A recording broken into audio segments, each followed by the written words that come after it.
Olá a todos, vou começar aqui a terceira aula de viga isostática, né, e dando continuidade ao que eu já tinha comentado na aula anterior, né, agora a gente vai ver um pouquinho da parte de superposição de efeitos, né, que seria uma aplicação mais geral, vamos dizer assim, daquela parte de relação notável, né, que a gente viu. A gente viu a tabela, né, para diversos tipos de carregamento, de tipos de apoio também, e vimos como determinar de forma fácil o diagrama de esforço cortante e o diagrama de momento fletor, a partir de relações já conhecidas.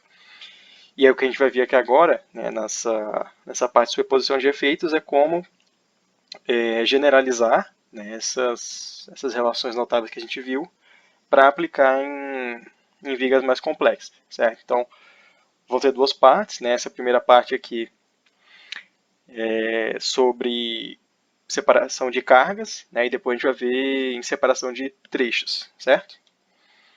Então, beleza, né? Vamos começar aqui. Primeira coisa seria uma definição rapidinha, né, do que é superposição de efeitos. A superposição de efeitos, né, basicamente, ela está resumida nessa frase, vamos dizer assim, né, em que o efeito da combinação é igual à combinação dos efeitos. Ou seja, se eu tiver uma série de cargas, né, aplicadas na viga, eu posso simplesmente analisar uma carga de cada vez, né, e aí, calculando um diagrama por vez, se eu somar, né, todos os esforços, eu vou ter o esforço resultante, certo? E basicamente a gente vai querer aplicar superposição de efeitos quando a gente tiver múltiplos carregamentos, né, que eu já falei. E o primeiro passo é fazer uma análise individual, ou seja, separar, né, e olhar um carregamento de cada vez. E para cada um desses carregamentos individuais, calcular os diagramas, né, e depois somar, né, somar todos esses diagramas para gerar um diagrama resultante, certo? Tem alguns requisitos, né, para que seja válido a gente aplicar o princípio da superposição. O primeiro deles, né, é um regime linear elástico, certo? A questão da linearidade, né, mais por conta de ser válido, né, a separação. Então, se a gente pensar, por exemplo, né, numa função não linear, né, sei lá, uma função quadrática, né, 1 ao quadrado mais 1 ao quadrado é diferente de 1 mais 1 ao quadrado. Então, por isso tem essa questão. E pequenas deformações também, né, porque para pequenas deformações, né, a gente pode aproximar também, né, a deformação por uma forma linear. Então, mesmo na parte de deformação, também está embutido essa questão da linearidade, certo? Então vamos ver agora aqui um exemplo de como aplicar, né, a superposição de efeitos em relação à carga, certo? Então o que a gente tem? A gente tem essa questão de exemplo, né, que ele pede para encontrar os diagramas de esforço, né, então esforço cortante e momento fletor, para essa viga abaixo, certo? Essa viga ela tem duas cargas concentradas, né, então uma carga P e uma carga 2P. Então se a gente for pensar, né, do que a gente viu na última aula, na parte de relação notável, a gente não tem uma relação pronta para isso aqui. O que a gente viu? A gente viu uma situação de viga birrotulada com uma carga concentrada. Só que no caso apenas uma, né? E aqui a gente tem duas. E aí, pelo princípio da superposição de efeitos, o que a gente vai fazer? A gente vai dividir, né, essa viga em dois trechos. Então, um trecho, né, uma análise, vamos dizer assim, né, a gente vai usar a carga 2P. E na outra versão, a gente vai analisar a carga P.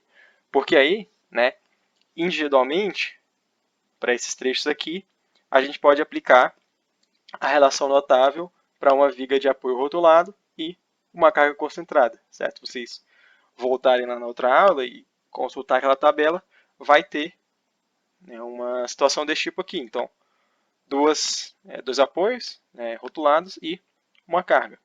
Com isso, então, né, pegando a primeira parte ali, com a carga 2P, né, a gente vai ter as reações de apoio. Então, tem duas maneiras, né, de calcular essa reação de apoio. A gente pode fazer a partir das equações da estática ou também usar aquela relação notável que está lá na tabela. Então, esse valor aqui ele seria o beta-P, né, em que beta é a porcentagem desse lado, e esse aqui seria o alfa-P, né, que seria essa porcentagem, ou seja, especificamente nessa questão, o beta é 3/4, né, e o alfa é 1/4. Então, fazendo isso, a gente encontra as reações de apoio. E aí, pegando então, primeiro o esforço cortante. Né? O que a gente tem lá para o esforço cortante? Para esse tipo de situação. A gente sabe, né, que nas extremidades o valor é igual, né, as reações de apoio, sendo na esquerda no mesmo sentido, ou seja, nesse caso para cima, e na direita invertido. Então ele vai estar para baixo. Né? E os valores beta P e alfa P, que eu já comentei. Ele é constante, ou seja, ele vai subir, né, e não vai ter variação, né, ele vai vir de forma constante, e na hora que ele chegar no ponto de aplicação da carga, ele tem aquela descontinuidade, certo? Então, desenhando, né, o diagrama de esforço cortante, a gente vai ter isso aqui. Né? De um lado, a reação 3P/2, do outro lado, a reação P/2. Ele vem constante, chegou no ponto de aplicação da carga, muda, né, de um lado para o outro aqui, tem essa descontinuidade. Beleza, agora vamos ver a relação do momento fletor. Para o momento fletor, a gente sabe que ele é nulo sobre os apoios, certo? Porque são apoios rotulados, então, né, novamente, apoio rotulado não restringe o momento, certo? Ele vai ter um formato triangular, né, e o valor máximo ele vai estar abaixo da carga, certo? E o valor, né, máximo é PL alfa beta, certo? Então a gente já sabe que ele vai estar nessa posição aqui, né, o valor máximo, e aí multiplicando, né, no caso, o P, ele é o valor da carga, então, nesse caso aqui é 2P, então ficaria 2P vezes L vezes 1/4 vezes 3/4, certo? Então, desenhando o diagrama, a gente vai ter isso aqui, né, ele varia de 0 nos extremos até esse ponto máximo aqui, 3PL/8, certo? Beleza, então. Agora, vamos analisar o outro lado. Né? Para o outro lado, a gente vai ter uma carga P agora, certo? Com suas reações de apoio. Então, esse valor aqui, beta vezes P, né? No caso, o beta seria esse aqui, né? E esse aqui é alfa vezes P, sendo esse aqui.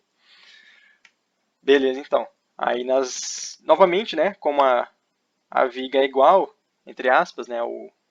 A situação de carregamento é igual, né, apoio rotulado e carga concentrada, o que a gente fez para o outro trecho vai fazer a mesma coisa aqui. Então, diagrama de esforço cortante, né, ele vem constante, igual às reações de apoio, certo?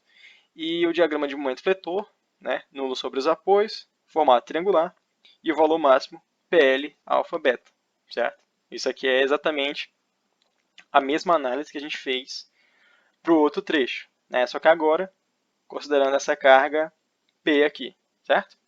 Com isso, o que a gente vai fazer agora? A gente tem cada uma das cargas, né, os efeitos de forma separada. Então a gente tem que pegar esses efeitos e juntar. Então a gente tem novamente aqui a viga completa, vamos dizer assim, e a gente tem lá os dois diagramas que a gente encontrou. Então esse diagrama devido à carga 2P e esse diagrama devido à carga P, certo? E aí somando as duas coisas é realmente fazer só uma soma algébrica. Então, nessa extremidade vai ser 3P/2 mais P/4. Chegando aqui nesse trecho, né, nessa parte aqui, a gente vai ter menos P/2 mais P/4. E aí nesse trecho final, menos P/2 menos 3P/4. Então, fazendo soma algébrica, a gente vai obter esse diagrama resultante, né, para o esforço cortante. Ou seja, esse diagrama aqui, ele é o diagrama real, vamos dizer assim, né, referente a essa peça aqui, certo? Então vamos deixar ele aqui do lado e vamos analisar agora o momento fletor. Certo? O momento fletor, a gente tem esses dois trechos aqui que a gente calculou individualmente, certo? Então a gente tinha esse valor máximo, 3PL/8, para a carga 2P, e esse aqui para a carga P. Eu marquei esses trechos aqui só para facilitar na hora da gente somar. Então, para determinar isso aqui, basta fazer uma regra de 3. Então, esse lado está para esse momento, assim como esse lado está para esse momento, né? Bem tranquilo. E aí com isso, basta a gente somar esses pontos, certo? Porque para determinar uma reta, a gente só precisa de 2 pontos. A extremidade, 0 mais 0, continua no 0. Esse ponto aqui vai ser 3PL/8 mais PL sobre 16, e esse ponto aqui, PL sobre 8 mais 3PL sobre 16. Certo?